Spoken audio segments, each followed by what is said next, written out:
Abacuque capítulo de número 1, versículo de número 1, diz assim a palavra do Senhor: Peso que viu o profeta Abacuque, até quando, Senhor? Clamarei eu e tu não me escutarás. Gritarei, violência, e não salvarás. Por que razão me fazes ver a iniquidade e ver a vexação? Porque a destruição e a violência estão diante de mim, e há quem também suscite contenda e litígio. Por esta causa, a lei se afrouxa, e a sentença nunca sai, porque o ímpio cerca o justo, e sai o juízo pervertido. Amém? Mais uma vez, curve sua cabeça, feche seus olhos, e vamos falar com o Senhor mais uma vez. Querido Deus e Pai amado, eu sou grato a Ti, Senhor Deus, pela maneira como já tens falado conosco no culto dessa noite, pela oração do Teu servo Romário, Senhor Deus, ao ter nos apresentado. E agora eu quero lhe pedir em nome de Jesus Cristo, em concordância com tudo aquilo que já foi feito, que o Senhor possa falar aos nossos corações de uma maneira profunda e tremenda. Eu preciso ouvir a sua voz, assim como todos os meus irmãos aqui nessa noite. Então fala conosco, em nome de Jesus. Amém e amém. Podei vos assentar e permaneça com a sua Bíblia aberta, porque hoje nós vamos estudar o livro do profeta Abacuque.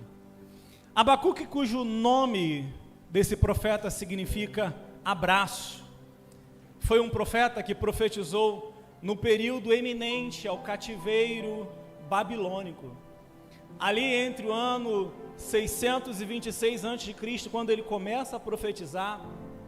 Ele começa a profetizar em meio à iminência daquilo que haveria de acontecer com o teu povo, o povo de Judá, o remanescente de Israel que ainda havia sobrevivido das tribos que já haviam 10 delas sido deportadas do Reino do Norte. Mas agora, Abacuque ele está profetizando em Judá contra o seu povo, porque ele está vendo algumas situações acontecendo que possuem muita dificuldade. Abacuque, ele foi contemporâneo do profeta Jeremias e Miqueias, e ele profetizou num período onde o seu povo, o povo de Deus, o povo que é o povo santo, o povo israelita, aqueles a quem Deus havia constituído para serem uma nação santa, propriedade exclusiva sua, para honrar ao Senhor com os seus dons, com os seus talentos, para mostrar ao Senhor o serviço, para mostrar ao mundo a glória do Senhor. Deus tinha um propósito muito especial com a nação israelita, em fazer deles reinos e sacerdotes para o mundo de então, para revelar ao mundo a glória do único Deus, o Deus Todo-Poderoso. A nação israelita tinha uma grande responsabilidade com o mundo, e Deus, quando as chamou, disse: vocês serão para mim reinos de sacerdotes. Ou seja, ia ser toda uma nação sacerdotal com o propósito de revelar Deus para o mundo, revelar a crença monoteísta de um único Deus, resgatar o princípio contra a idolatria. Só que, no entanto, nós vamos ver que essa nação, que é o povo de Deus, vem a fracassar no seu propósito. Nós vamos ver que naquele momento em que Abacuque está profetizando, ele está vivendo um período de grande degradação política, moral e espiritual do seu povo. O que eu acho interessante, que antecedendo Abacuque e Jeremias, Deus vai levantar o profeta Isaías, para começar a profetizar ao seu povo. E até então, Deus, quando levanta o profeta Isaías, ele levanta ele com a mensagem de arrependimento, uma mensagem para tentar resgatar o seu povo para si novamente, para mostrar a eles a sua misericórdia, mostrar a eles a sua glória, e talvez conduzi-los ao arrependimento, para que o castigo não viesse sobre eles. Nós estamos estudando aqui às quartas-feiras o panorama do Antigo Testamento, e na última quarta-feira começamos a falar sobre o profeta Isaías, seu chamado, suas particularidades. O profeta Isaías foi um grande profeta no reino de Judá, e profetizou uma mensagem de redenção. Tanto é que ele é chamado profeta messiânico, porque foi ele quem mais profetizou acerca do nosso Senhor e Salvador Jesus Cristo. Mas ao falar com o seu povo, Isaías, ele usa uma linguagem muito especial. Ele vai chamar a nação israelita, o reino de Judá, de povo escolhido e propriedade de Deus. Ele vai falar para o seu povo o seguinte: olha, pode o Senhor falando, pode uma mãe esquecer-se do seu filho que mama, mas ainda que uma mãe viesse a esquecer-se do seu filho que mama, todavia, eu não me esquecerei de ti, ó Israel, porque o teu nome está gravado na palma das minhas mãos. O apelo que Deus faz ao seu povo através do profeta Isaías é um apelo amoroso, um apelo ao arrependimento, uma chamada de realinhamento ao seu propósito original, pelo qual Deus os havia constituído como nação. Deus vai chamar essa nação de maneira carinhosa de bichinho de Jacó, menina dos olhos de Deus. Mas no entanto, essa nação, ela não vai dar ouvido à voz do Senhor, ela não vai corresponder à chamada do arrependimento, ela não vai naquele momento dar ouvido à voz dos profetas que Deus, de madrugada, levantava-os e eles vieram profetizando. Pelo contrário, a Bíblia vai dizer que essa nação vai ignorar a mensagem de arrependimento de Deus e contra a vontade do Senhor vai continuar prevaricando contra o Senhor nosso Deus. Isaías profetiza e, no entanto, a resposta é negativa por parte do povo de Deus. Tanto é que a maldade se levantou a tal ponto que Manassés, filho do rei Ezequias, se levanta contra o profeta Isaías, o mata e manda serrá-lo ao meio. E a partir de então, o período que, a partir de Manassés, continua na vida do povo é um período de declínio espiritual, onde vamos chegar ao período do profeta Jeremias está profetizando. Vamos chegar a um período em que Abacuque então começa a profetizar.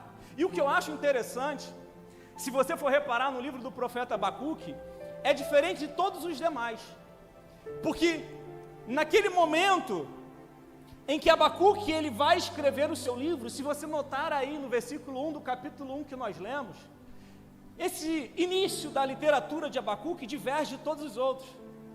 Você vai ver que outros profetas, eles se levantavam assim no início do seu livro: veio a palavra do Senhor a Jeremias, veio a palavra do Senhor a Isaías, filho de Amós, veio a palavra do Senhor a Miqueias, veio a palavra do Senhor a Jonas, veio a palavra do Senhor ao seu servo profeta. Mas, no entanto, o livro do profeta Abacuque não começa como veio a palavra do Senhor. Você vai observar que Abacuque começa o seu livro dizendo o seguinte: peso que viu o profeta Abacuque. Peso que viu o profeta Abacuque. Ou seja, não foi um chamado, um apelo de Deus a uma mensagem ao profeta, não. Pelo contrário, foi algo que Abacuque viu na sua realidade presente daquilo que lhe estava acontecendo. O livro do profeta Abacuque, diferente de todos os demais, não é um livro que possui uma mensagem profética à nação de Judá, ou ao reino do norte, ou nenhuma outra nação pagã, como foi o caso de Jonas e Naum. Não. O livro do profeta Abacuque é mais um diário de devocional que ele tem com Deus, aonde ele vai a Deus mostrar, através das suas orações, aquilo que ele estava vivenciando e vendo entre o seu povo, de modo que nós vamos ver aqui no livro do profeta Abacuque algo muito interessante. Por causa de tudo aquilo que ele vivenciou, experimentou e presenciou nos seus dias, a degradação moral, a degradação política, o afrouxamento das leis, a licenciosidade, a perniciosidade, a idolatria, o abandono e a prevaricação contra os mandamentos do Senhor. E ao ver isso, o profeta Abacuque entra num grande dilema existencial. ele vai entrar num dilema existencial aonde ele vai olhar para a sua nação e entrar num conflito. Um conflito que vai levar a um grande drama. E é isso que eu quero falar com vocês aqui nessa noite. Porque o livro do profeta Abacuque é uma demonstração aonde ele revela através da sua mensagem um drama que ele está vivenciando. Você viu aí? O versículo de número 1 que nós lemos do seu livro diz assim: peso que viu o profeta Abacuque. Peso que viu. Em outras palavras, o hebraico do peso, massá, significa sentença. Abacuque, ele olhou e viu a sua nação e viu que algo estava acontecendo. Algo que não era legal, que não seria bom, que não seria proveitoso para o seu povo. E ele viu algo que seria horrível. A mensagem de Isaías não é uma mensagem de chamada ao arrependimento, mas uma mensagem onde, a mensagem de Abacuque não é uma mensagem de arrependimento, mas uma mensagem onde a ele é revelado o juízo de Deus contra o seu povo.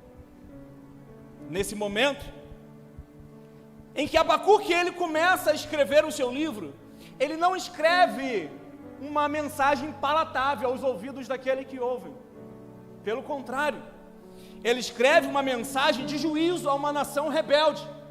Abacuque, ele não entrega ali no seu livro uma mensagem preparada em laboratórios religiosos com fins financeiros. Não. A mensagem de Abacuque não é mensagem de profetas de conveniência que visam agradar o povo, porque na verdade esse era um problema muito grande na sua época. Mas a mensagem de Abacuque não, é uma mensagem de uma sentença.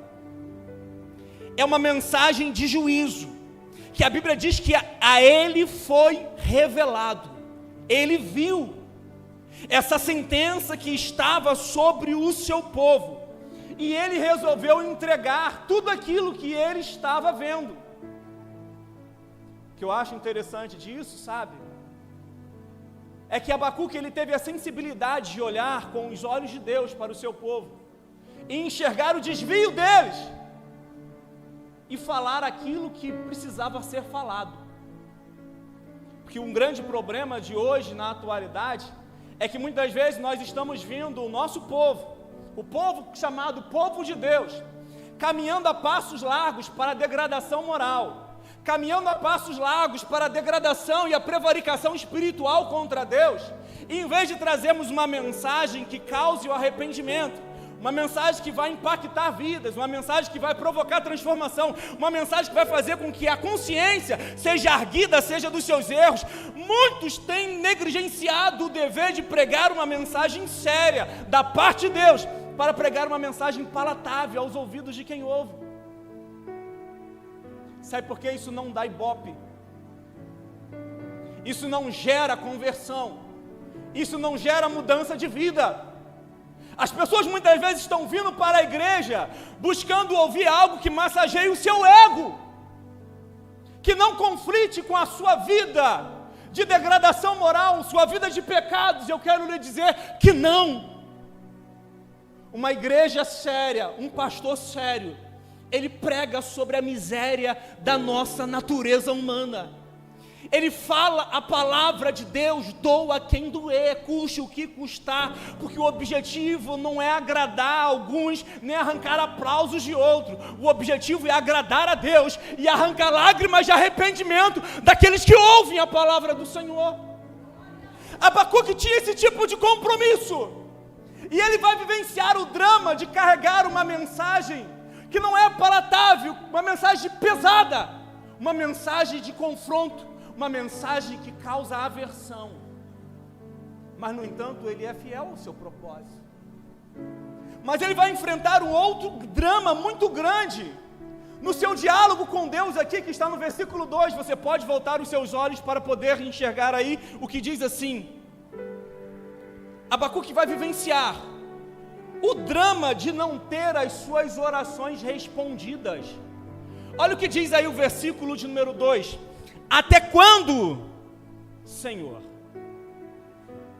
Até quando, Senhor? O profeta ele não ficou indiferente à situação da degradação moral do seu povo, não. ele não só gritou aos ouvidos do povo da parte de Deus, mas ele também gritou aos ouvidos de Deus em favor do seu povo, dizendo: até quando, Senhor? O profeta ele não podia ficar passivo diante da corrida desenfreada do mal da sua nação. Pelo contrário, ele não se contentava em ver o mal no meio do seu povo e não falar nada, em não tomar nenhuma atitude, em não agir em conformidade com aquilo que Deus tinha para o seu povo. Então ele começa a sua descrição, a sua conversação com Deus, dizendo o seguinte: até quando, Senhor? Até quando, Senhor? Até quando, Senhor? Muitas das vezes, nós olhamos algum tipo de situações e falamos: Senhor, até quando o Senhor vai permitir que isso aconteça? Até quando o Senhor vai ficar indiferente àquilo que está acontecendo no meio do seu povo? Até quando, Senhor? Até quando o Senhor não vai agir? Até quando o Senhor não vai se levantar em favor da sua palavra? Até quando, Senhor? Abacuque vai ter que carregar o peso de não ter as suas orações respondidas imediatamente. Sabe por quê? Porque quando ele grita: até quando, Senhor? A única coisa que ele ouve é um silêncio da parte de Deus. Ele diz: até quando, Senhor? Clamarei eu e tu não me escutarás. Até quando clamarei eu e tu não me escutarás? Muitas das vezes, o silêncio de Deus, ele é mais perturbador do que as circunstâncias, que por mais assustadoras que elas possam ser. Jó, ele é um exemplo muito claro de um homem que era justo, reto, temente a Deus, que se desviava do mal. Mas contudo, quando veio uma avalanche de problemas e situações terríveis sobre ele, Jó perdeu bens, Jó perdeu saúde, Jó perdeu a vida dos seus filhos, Jó perdeu seus empregados, Jó perdeu as suas fazendas, Jó perdeu o status social que ele tinha, Jó perdeu a pele do seu corpo, Jó perdeu tudo. E aí, no extremo da sua agonia, ele clamou a Deus por diversas vezes: por que, Senhor? Ele diz: por que que eu estou sofrendo?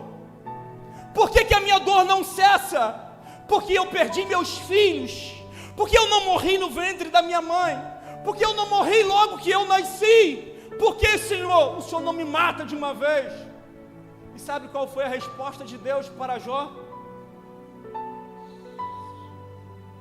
Absolutamente nada. Absolutamente nada. A única resposta que Deus deu a Jó em meio a todo o seu lamento foi um silêncio. E uma das dinâmicas mais complicadas na vida de um homem e de uma mulher que é temente a Deus é lidar com Deus em meio ao silêncio. Sabe por quê? Porque quando nós vamos a Deus clamar a Ele em favor de algo que nós precisamos, nós vamos buscar um sim, podendo até ser aceitável ou não. Mas e quando Deus não responde nada? E quando Deus fica em silêncio em meio ao nosso sofrimento? E quando Deus fica em silêncio em meio aos nossos dilemas, em meio aos nossos dramas, em meio às nossas dificuldades, aonde nós oramos, nós clamamos, nós buscamos, nós intercedemos, pedimos graça, e Deus não nos responde nada? Preferimos um não ao silêncio de Deus.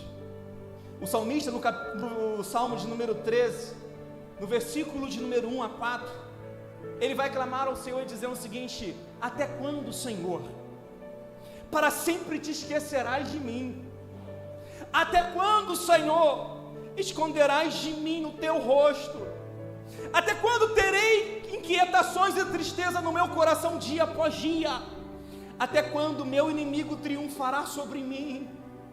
Ele vai clamar, ele vai dizer no versículo 3 do Salmo 13: olha para mim e me responde, Senhor meu, ilumina os meus olhos, do contrário eu dormirei o sono da morte, e os meus inimigos dirão: eu venci, e os meus adversários festejarão meu fracasso. Abacuque não foi o único que teve que lidar com o silêncio de Deus. Abacuque não foi o único que teve que que clamar a Deus e não ouvir nada. Pelo contrário, o salmista Davi, quando ele teve esse problema, ele clamou a Deus e Deus não lhe deu resposta nenhuma. E ele viu seus adversários se levantando contra ele, rindo dele, caçoando dele, debochando dele, vilipendiando e humilhando ele. E Deus não falava nada. Uma outra pessoa que não soube lidar com o silêncio de Deus foi o rei Saul, que você conhece muito bem a história. O rei Saul, ele havia reinado cerca de 1 ano com a presença de Deus, mas reinou 39 anos sem Deus estar presente na sua vida. No dia anterior que antecedeu a sua morte, a Bíblia diz que ele entrou num desespero muito grande por causa do silêncio de Deus.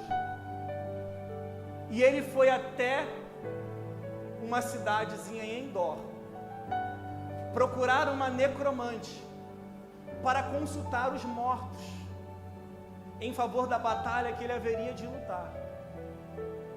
E ali, quando ele chegou diante daquela necromante, daquela feiticeira, que pediu para chamar ali o falso espírito de Samuel, ele disse: olha, eu clamei a Deus e Deus não me ouviu. Deus não me falou pelos profetas. Deus não me falou em sonhos e visões. Deus não me respondeu através do Urim e Tumim.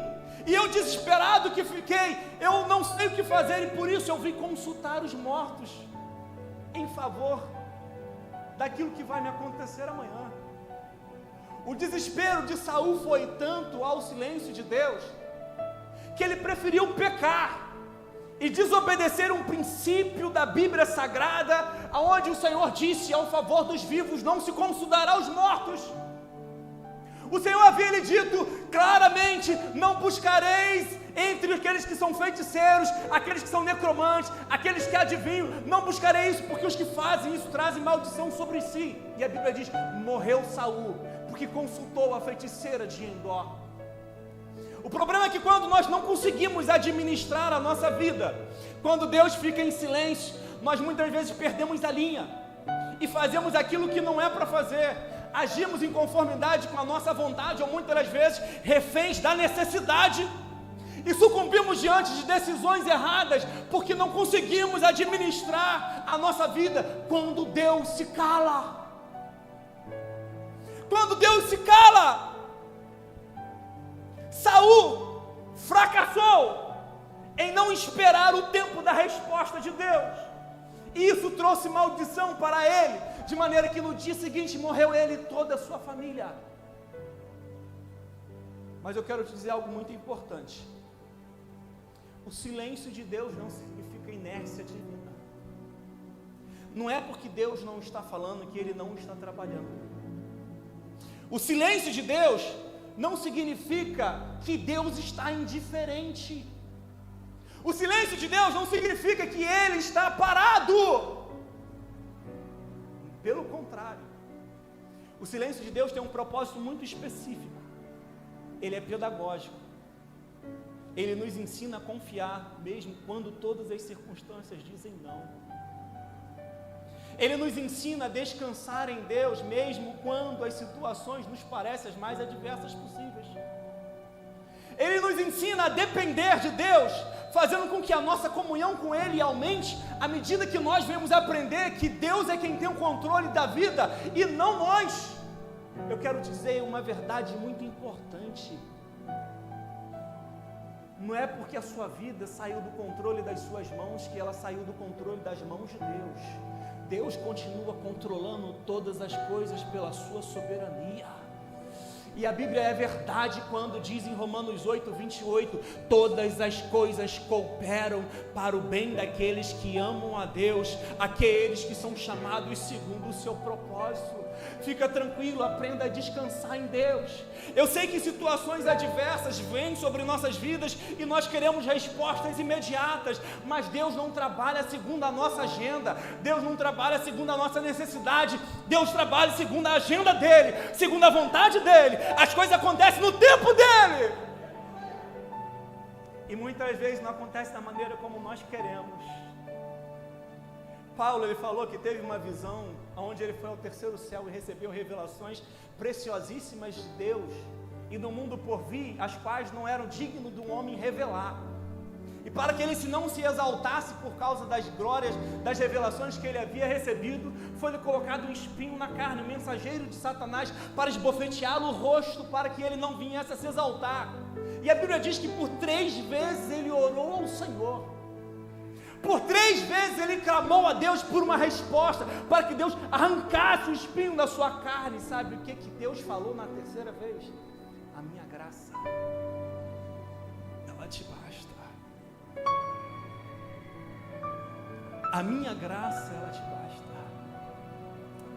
Foi aí que Paulo aprendeu, através do silêncio e da dinâmica do seu relacionamento com Deus, que é quando eu estou fraco, é aí que eu estou forte, porque é nesse momento em que o poder de Deus se aperfeiçoa nas nossas fraquezas.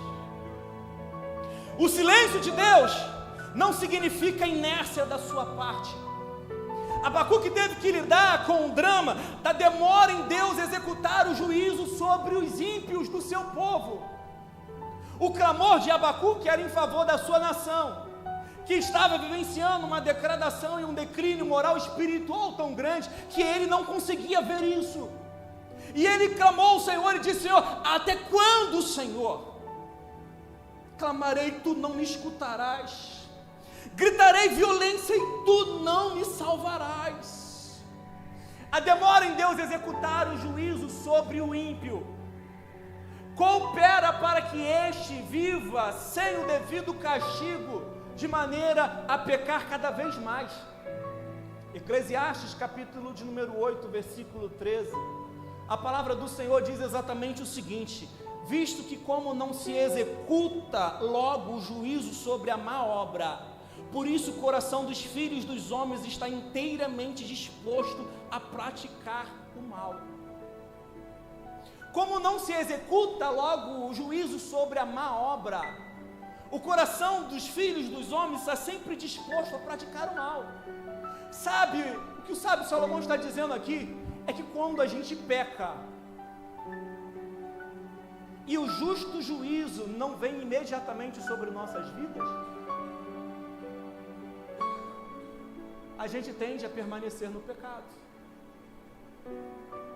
A gente tende a continuar errando, a continuar fazendo aquilo que não é bom, aquilo que não desagrada.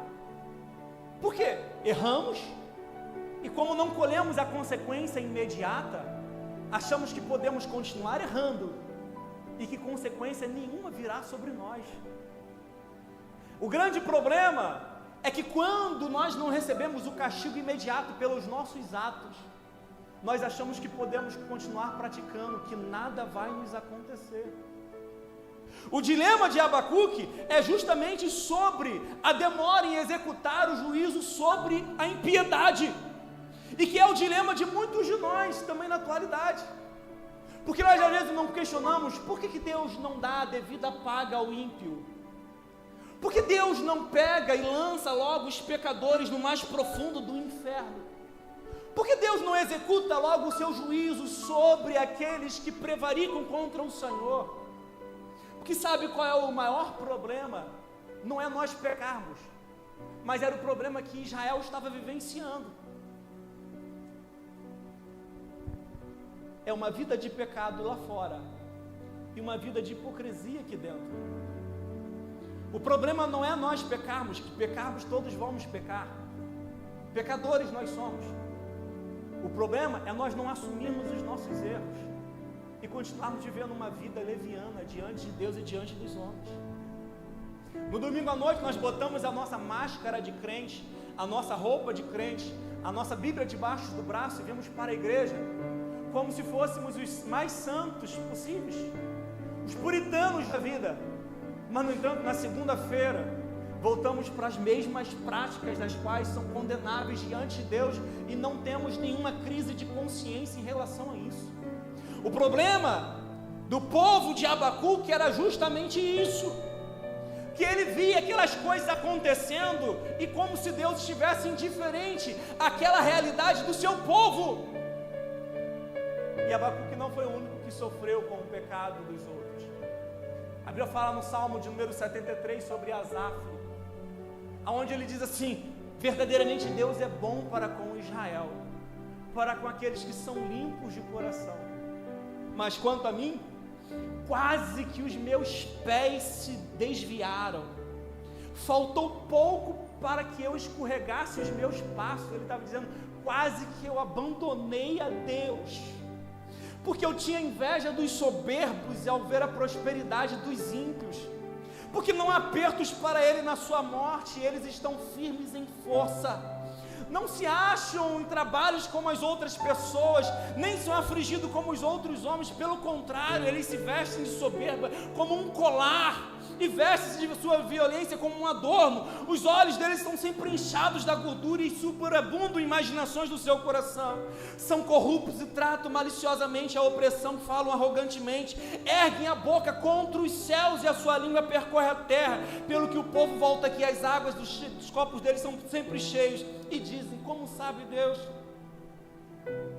Há conhecimento no Altíssimo? Eis que esses ímpios são sempre ímpios, mas estão sempre em segurança e aumentam cada vez mais as suas riquezas. Asaf sofreu ao ver esse tipo de situação por parte dos seus conterrâneos, e aí ele vai dizer no versículo de número 13 do Salmo 73, na verdade, em vão tenho eu purificado o meu coração e lavado as minhas mãos na inocência, pois todo dia sou eu afligido e castigado todas as manhãs. O dilema de Asaf era o mesmo dilema de Abacuque.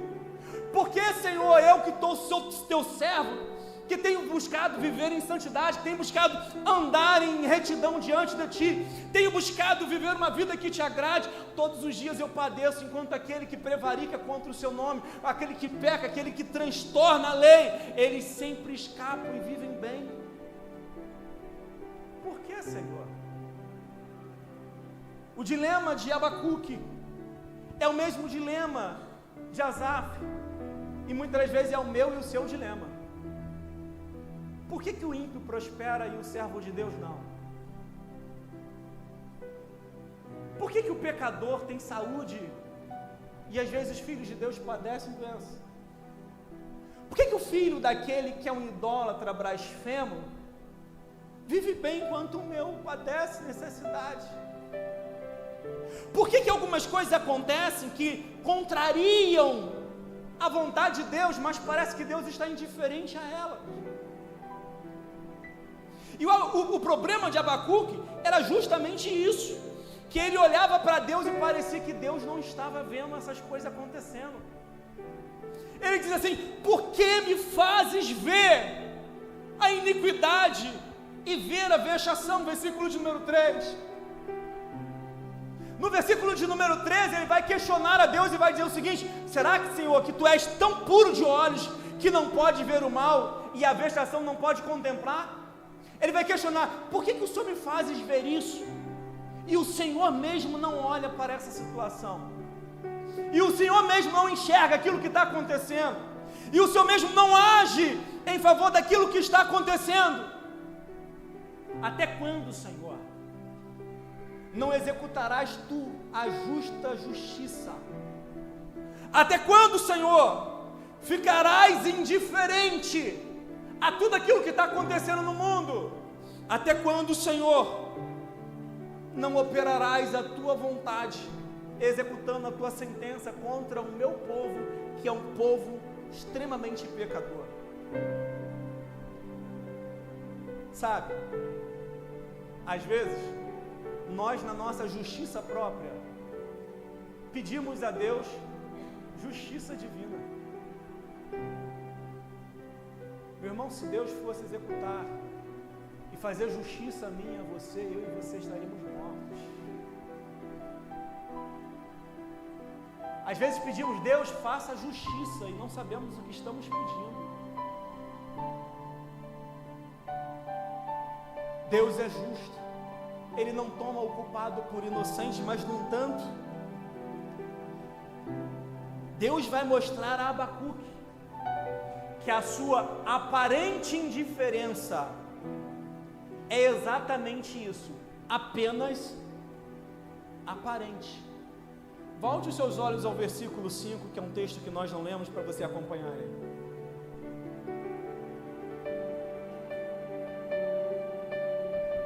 Diz assim: vede entre as nações, olhai e maravilhai-vos, e admirai, porque eu realizo em vossos dias uma obra tal, que não se crerias, se quando fosse contada.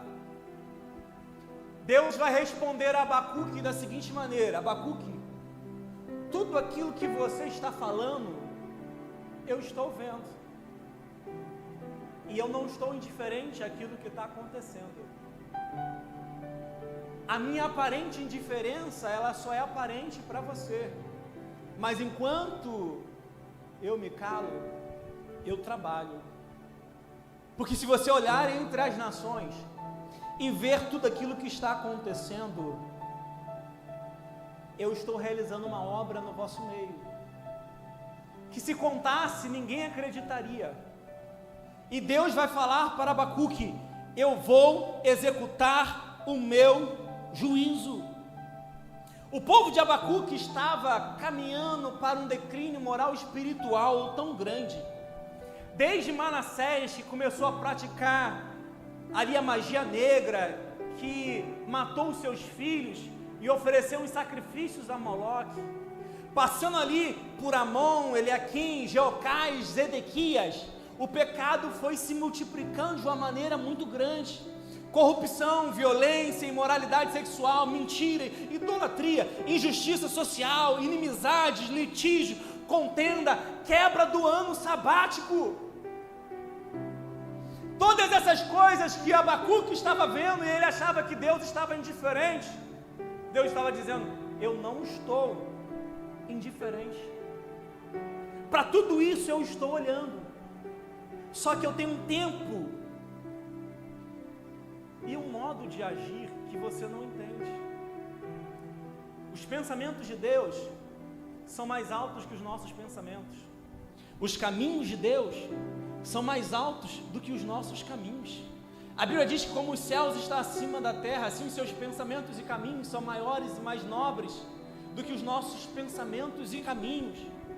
O povo estava pecando contra Deus, mas no entanto Deus não estava alheio àquilo que estava acontecendo. Quer ver um exemplo? Há 490 anos o povo vinha transgredindo o mandamento de Levítico 25, que refere-se à guarda do ano sabático da terra.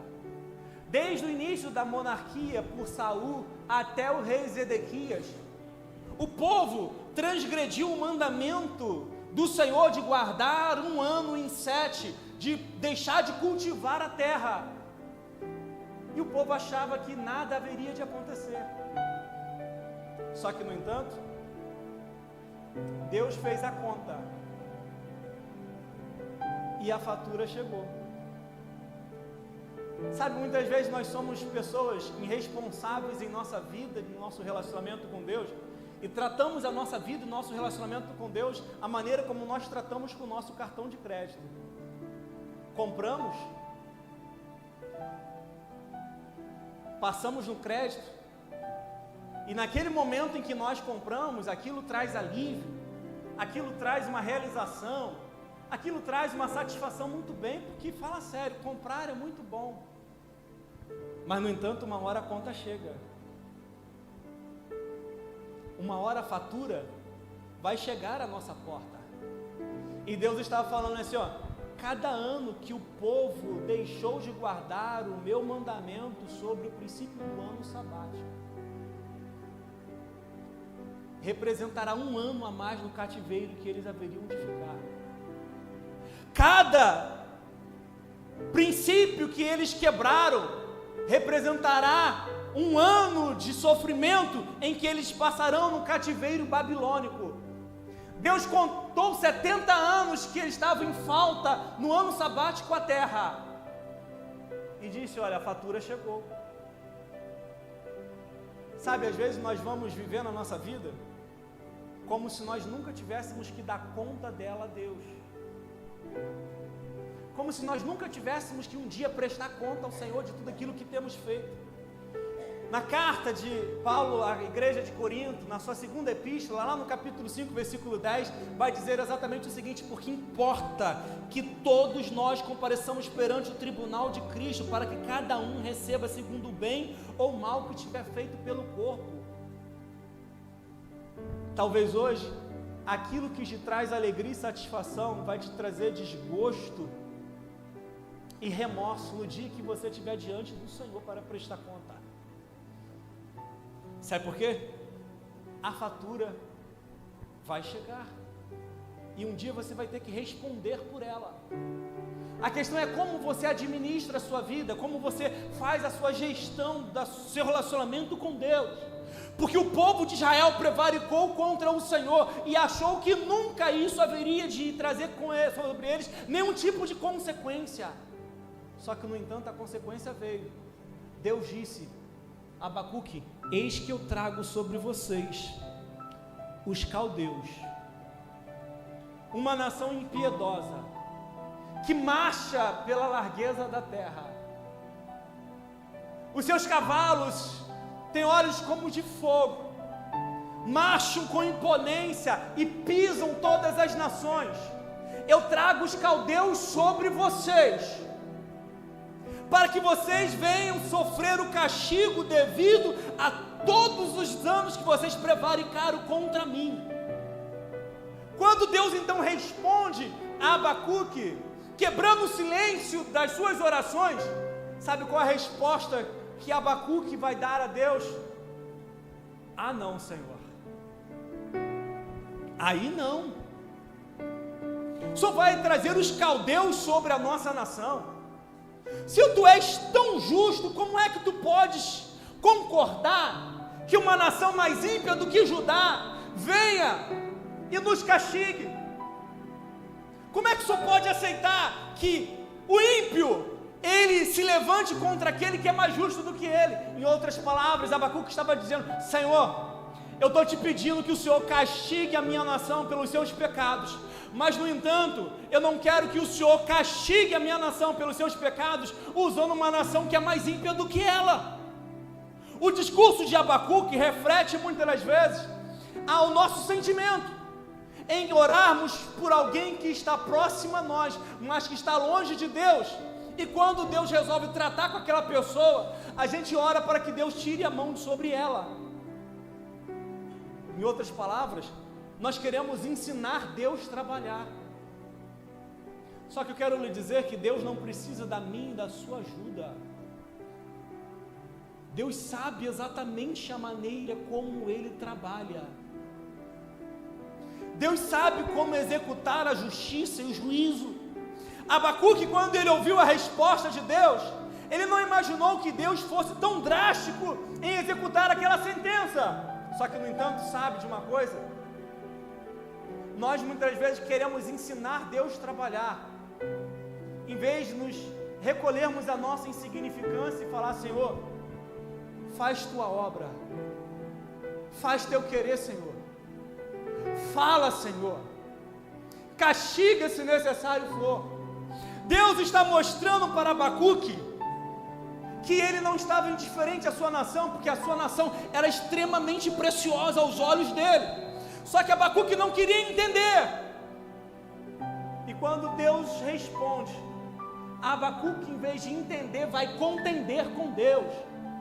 Quem somos eu e você para contender com aquilo que Deus faz em nossas vidas? Todo momento de castigo, diz Paulo, no momento não tem nenhum motivo para alegria, mas no entanto, quando Deus disciplina, não é porque Ele não nos ama, mas quando Deus nos disciplina, na verdade, é porque Ele nos ama. A Bíblia diz que nós, se estarmos sem disciplina, estamos vivendo uma vida errada e estamos sem disciplina, não somos filhos, mas bastardos. Mas no entanto, Deus diz: eu disciplino todo aquele quanto amo e recebo como filho. A disciplina de Deus, quando vem, ela não tem caráter destrutivo, mas caráter pedagógico. Todo o processo disciplinar de Deus tem o objetivo de realinharmos as nossas vidas ao centro da sua vontade. Então, quando nós estivermos passando por esse processo, diga para Deus: Deus, fala comigo, Seu Deus, aonde o Senhor quer que eu acerte? Aonde o Senhor quer que eu aprenda, Seu Deus? Qual o propósito disso? Para que o Senhor está permitindo essa provação, essa privação sobre a minha vida? Porque muitas das vezes nós passamos por lutas nas nossas vidas, não entendemos o motivo, não entendemos o propósito, não entendemos o processo, questionamos a Deus os porquês e nunca paramos para perguntar a Deus: para que tudo isso? E se você perguntar, Deus pode te dizer: olha, eu estou fazendo isso por causa que eu te amo, porque eu não quero que você continue longe de mim, porque eu não quero te perder para o mundo, eu não quero te perder para o diabo, eu não quero te perder para as trevas, eu não quero ver você vivendo uma vida de pecado, eu não quero ver você vivendo uma vida distante da minha presença. Quando eu disciplino, é porque eu quero você próximo a mim. Abacuque, ele não vai entender isso, e quando ele tem a resposta de Deus, ele vai nesse momento, no capítulo 2, adentrar aí, e vai dizer o seguinte: sobre a minha guarda agora eu estarei, e sobre a fortaleza eu me apresentarei e vigiarei, para ver o que Deus fala comigo, e o que eu responderei quando por ele eu for arguido. Nesse momento em que ele recebe a resposta de Deus, faz o seu questionamento, e Deus não lhe dá nenhuma resposta, ele entendeu que naquele momento ele deveria calar, e esperar Deus agir. E ele falou o seguinte: sabe o que eu vou fazer? Já que Deus não vai responder os meus questionamentos, eu vou para a guarita da guarda, no alto da fortaleza da muralha de Jerusalém, e lá eu vigiarei, para ver o que Deus vai me responder, para que eu saiba o que vou responder a Ele, quando por Ele eu for erguido. E naquele momento em que Abacuque está lá em cima, na guarita da guarda, vigiando sobre o seu povo, Deus dá a ele uma visão. Volte seus olhos ao versículo de número 2, que diz aí: então o Senhor me respondeu e disse: escreve a visão e a torna bem legível sobre tábuas, para que possa se ler aquele que passar correndo. Deus naquele momento dá a Abacuque uma visão: Abacuque, veja aquilo que eu estou fazendo, veja aquilo que eu estou fazendo. O castigo virá, mas no entanto, aqueles que eu vou usar como vara de disciplina sobre o meu povo, sendo uma nação ímpia, não ficará também sem o seu justo juízo. Sabe por quê? Deus não toma o culpado por inocente. Naum, capítulo de número 1, versículo 3, ele diz exatamente isso: o Senhor é tardio em irar-se, mas ele é grande em poder, e ao culpado ele não tem por inocente. Por isso o Senhor tem o seu caminho na tormenta e na tempestade, e as nuvens são o pó dos seus pés. Deus estava dizendo: olha, eu vou usar os babilônicos para punir o meu povo, para que eles venham entender que esse é o remédio amargo de Deus para tratar a chaga incurável dessa nação. Mas no entanto, enquanto o meu povo estiver sendo tratado no cativeiro, após passar o período de 70 anos, eu vou tratar com a nação ímpia que eu usei para tratar com o meu povo, e eles não ficarão também sem a justa medida do seu castigo.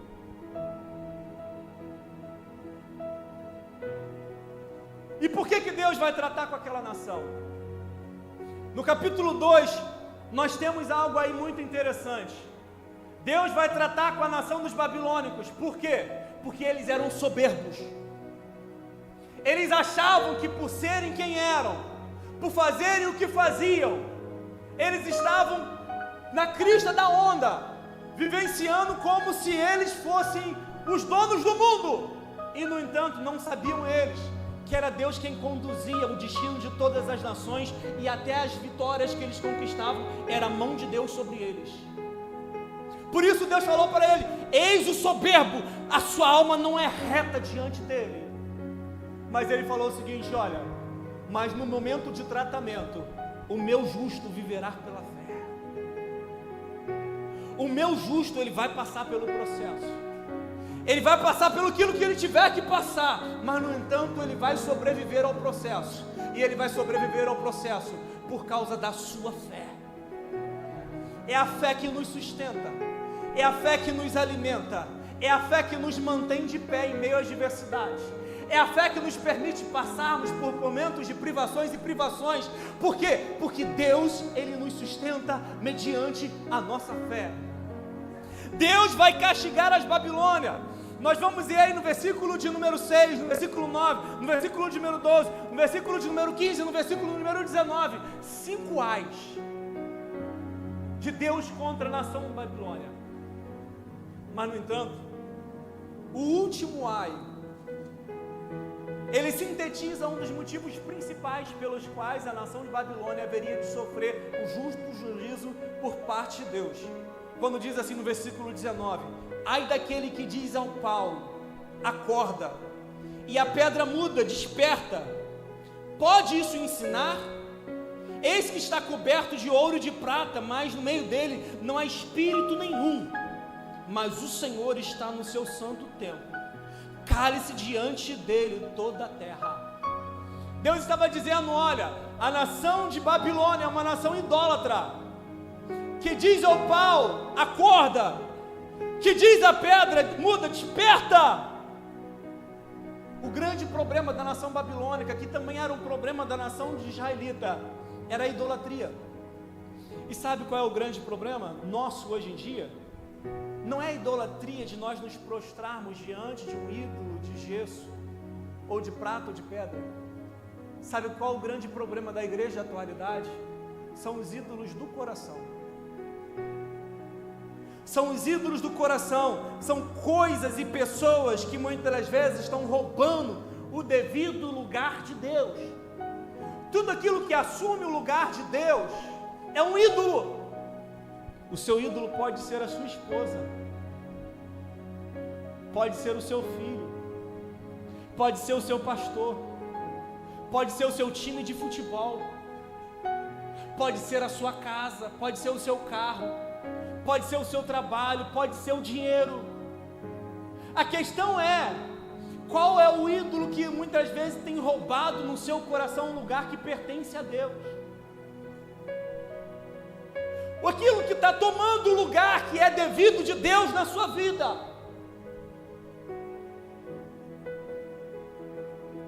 Nós nos tornamos aquilo que nós adoramos.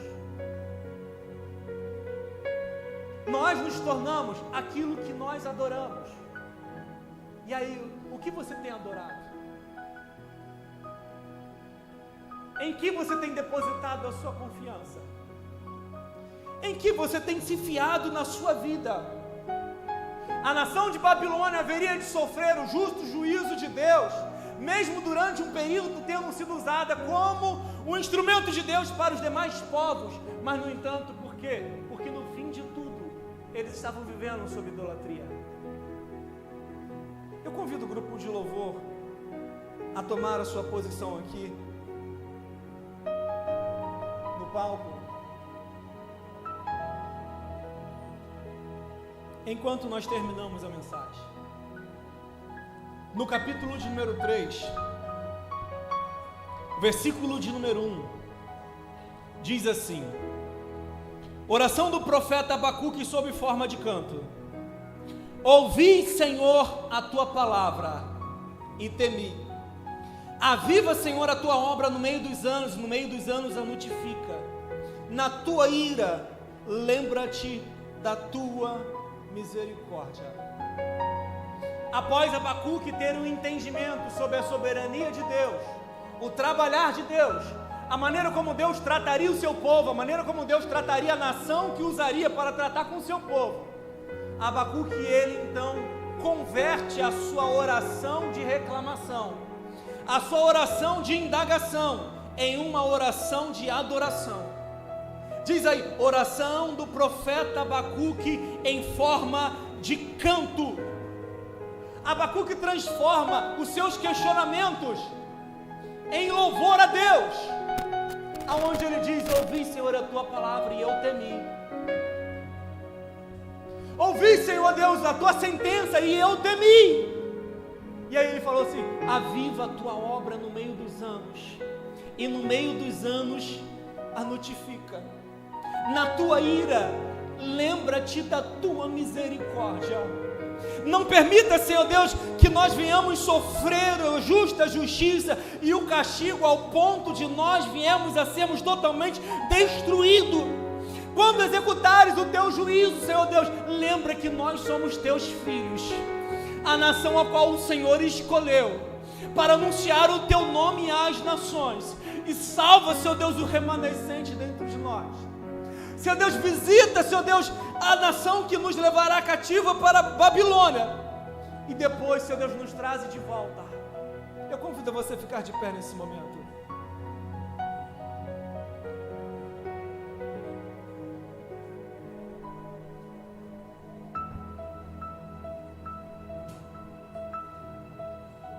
O nosso Deus é o Deus que continua agindo, continua trabalhando, mesmo quando nós não estamos ouvindo, mesmo quando nós não estamos vendo. O nosso Deus é o Deus que ainda pune o pecado, ainda que nós por um determinado tempo vivemos sem nos arrepender. Eu quero lhe dizer que a única coisa que aplaca a justa justiça de Deus sobre a minha e sobre a sua vida é um arrependimento sincero e genuíno diante do Senhor. Nós vamos muitas vezes viver na nossa vida como se nunca tivéssemos que prestar conta a Deus de nada daquilo que fazemos. Esse é um erro, um engano da sociedade atual, dizer que nós não devemos que prestar conta dos nossos atos a ninguém. Eu quero lhe dizer que você um dia prestará conta de si a Deus.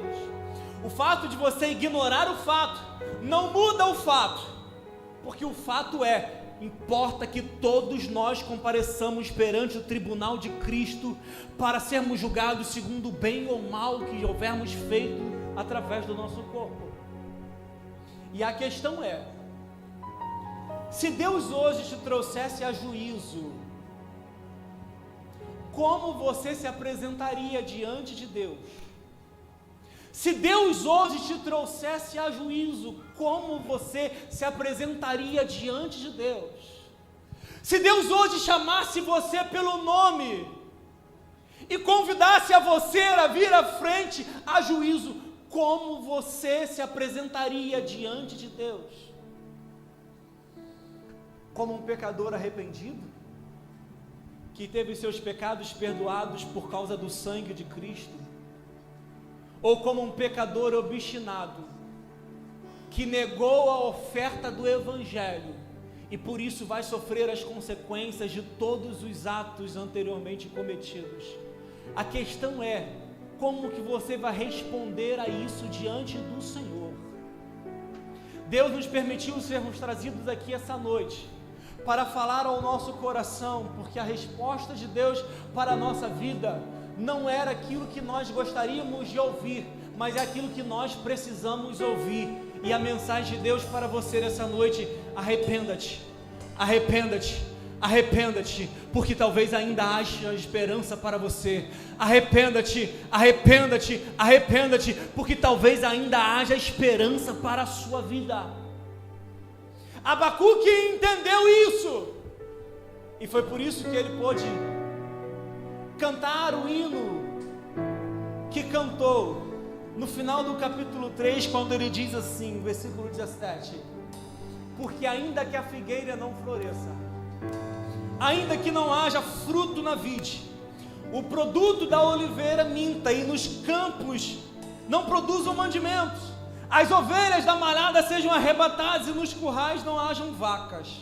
Ele diz assim: todavia eu me alegrarei no meu Deus, e exultarei no Deus da minha salvação. Os questionamentos de Abacuque foram respondidos com a demonstração de soberania divina. Deus sobre tudo e sobre todos continua sendo o Senhor, mas Ele quer ser Senhor da sua vida. Sobre tudo e sobre todos Ele continua sendo o Senhor, mas Ele não quer ser simplesmente ser Senhor da história. Ele não quer apenas ser Senhor da igreja, Ele quer ser Senhor da sua vida. A questão é, como você vai sair daqui dessa noite com o seu coração? Eu convido o pastor a chegar aqui à frente, a tomar o microfone para fazer o encerramento desse momento. E eu gostaria que você refletisse muito nesse momento. Deus, Ele está te dando uma oportunidade que a nação de Judá não teve antes do juízo.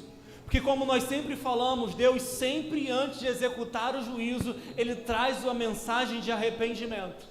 E Deus está nos convidando nessa noite para pararmos aquilo que nós estamos fazendo, para frearmos as nossas ações e a maneira como nós estamos vivendo, para sofrermos um tratamento com Deus, onde Ele nos convida a uma mudança de vida, através do arrependimento dos nossos pecados e assumir um compromisso de viver uma vida de fidelidade para com o Senhor. Então o grupo de louvor vai estar louvando o Senhor nesse momento, e o nosso pastor vai estar orando e encerrando essa parte em nome de Jesus. Pastor Márcio.